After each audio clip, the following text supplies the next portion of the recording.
Today I'm going to talk about Guatemalan aviation, specifically Guatemalan Air Force. In December of 1992, I was offered an opportunity through some friends to fly with the Guatemalan Air Force. The reason for this was to fly from the capital, Guatemala City, to Santa Elena, which is part of the Petén region of Guatemala, and the Petén contains several Mayan archaeological sites that are tourist sites. So we were given flights out to what at the time was named Santa Elena Flores International Airport. It's actually not called that now. It's called Mundo Maya, and probably because there's a lot of tourism and it's improved quite a bit over 30 years. So this is the map looking at sort of the area around Santa Elena, but it is a commercial airport, but it has a Guatemalan Air Force base that's attached to the airport. So I've got some old Digital 8 videos to go through here. Some of them I think are very interesting, and particularly because of the aircraft types that in most cases are not even being flown by the Guatemalan Air Force anymore. But as I go through the videos, I'll go into more details of that. So here we go. And I also should add that I always have to mention films, but the archaeological site that we were going to was it's named Tikal, and it's fairly famous in the Mayan world and also in Guatemala for tourism, but also Tikal was featured prominently in the Star Wars film The Empire Strikes Back in the beginning of the movie. It also was featured in a Nike commercial from the early 1990s. So that's the reference to Santa Elena Airport and Tikal. This first short clip is simply a view of the flight line at La Aurora Airport. That's in Guatemala City, and we're going to see several of the Guatemalan Air Force aircraft, and particularly the ones that I got to fly on. So the one that we flew out to Santa Elena on is the Fokker Friendship F-27. I believe they had three of those at the time. But also you'll see several of the Israeli manufactured Arava light utility transport aircraft. But we'll get more into that later. But this is the waiting to leave La Aurora to get to Santa Elena. This is the flight line.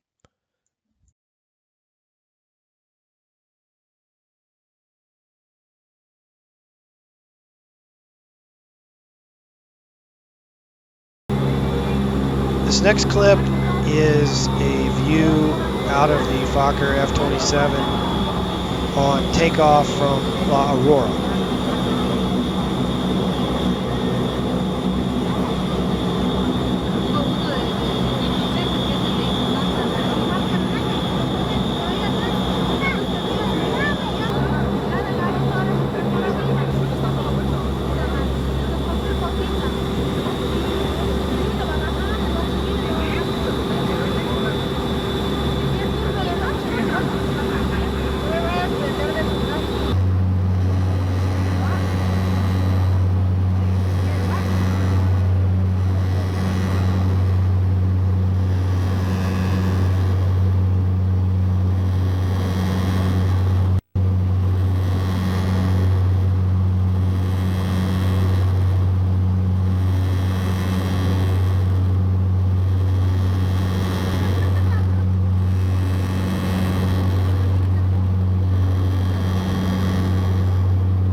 Next, we're going to see the approach and landing of the Fokker F-27 into Santa Elena. And it's quite interesting to see this area. This really is considered jungle rainforest area, but you can see there's quite a lot of water, and there was a lot of flooding in the area at the time that we were there. But this is a great view coming into Santa Elena.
These next two clips are from a time when went back to the air base to take a flight back to La Aurora, and so we kind of had some hang time because, like probably the U.S. Air Force and some other air forces, you're not flying out on a schedule, so we were kind of hanging out. So we went and looked around hangar, and so what you'll see in these clips is a Cessna Station Air, and one of the Aravas is in the hangar.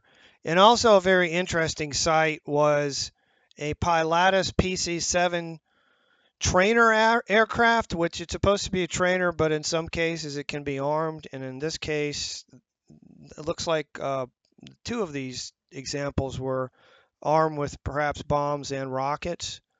But very, very interesting to see that.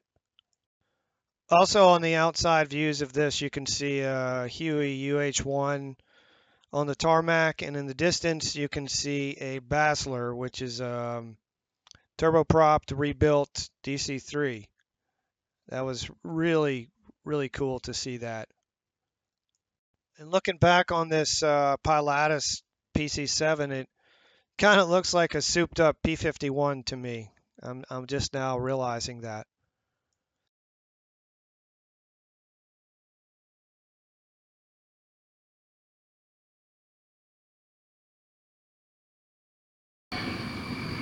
Next, we have a shot of the Fokker F-27 coming in to Santa Elena.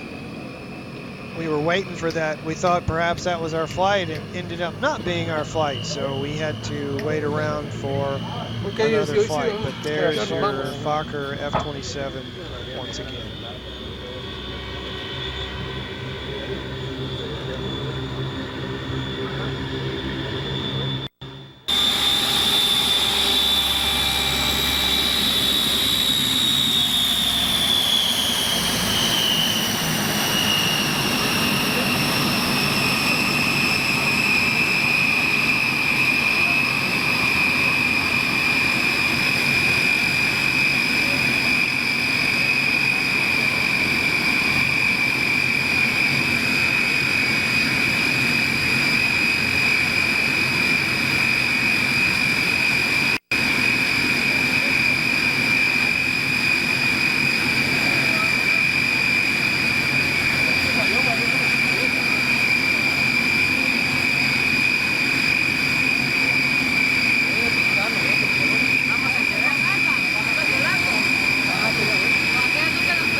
Next, in this clip, we've got a good view of the Arava being pulled out of the hangar and getting ready for takeoff here.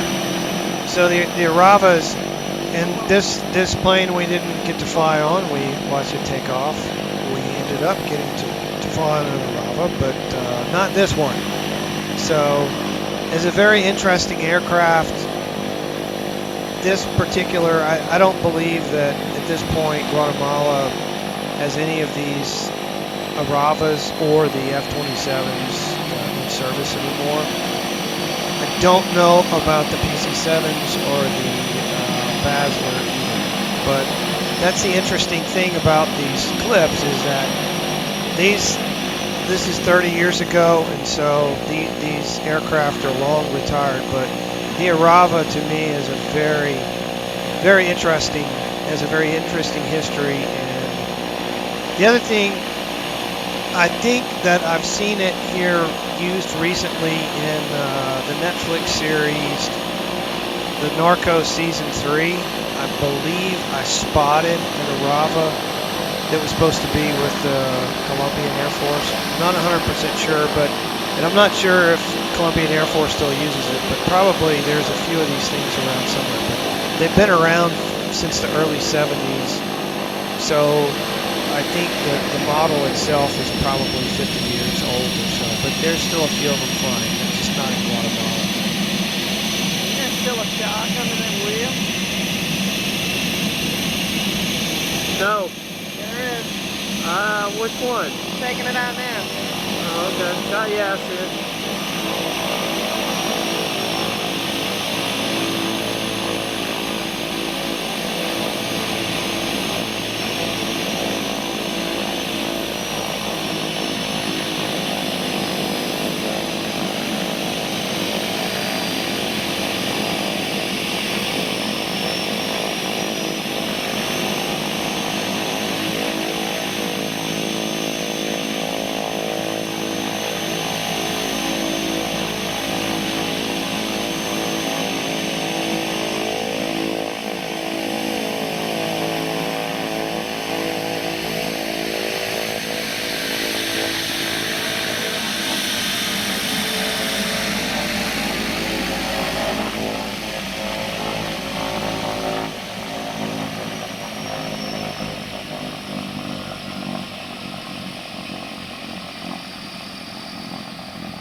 Qué avión.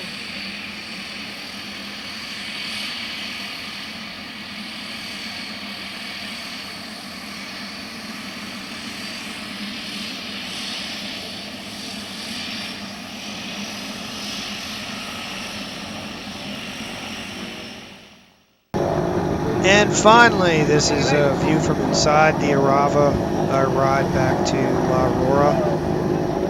And this, just to explain, the setup on the inside of an Arava is bench seats because it's really meant for paratroopers. It's not a very large aircraft on the inside. But one of the interesting things about it, and you'll kind of get a sense of this on the takeoff, is that it is stall, short takeoff and landing. I believe the runway at Santa Elena at the time was 10,000 foot, it's a long runway, but this Arava could take off in probably less than a quarter of that, and you can kind of tell from the video on the takeoff, it just shoots up like a rocket. So it was a unique experience to be in that aircraft, in a military aircraft for paratroopers. So it was fun. I think I and most of the people in our group are very grateful for the Guatemalan military, particularly the Air Force, to have given us that opportunity. So if you like my channel, hit the like button and subscribe. I've got quite a few more in the digital archive to pull out, and plan on doing a lot more with the channel with both trains and planes. So like and subscribe. Thanks for watching.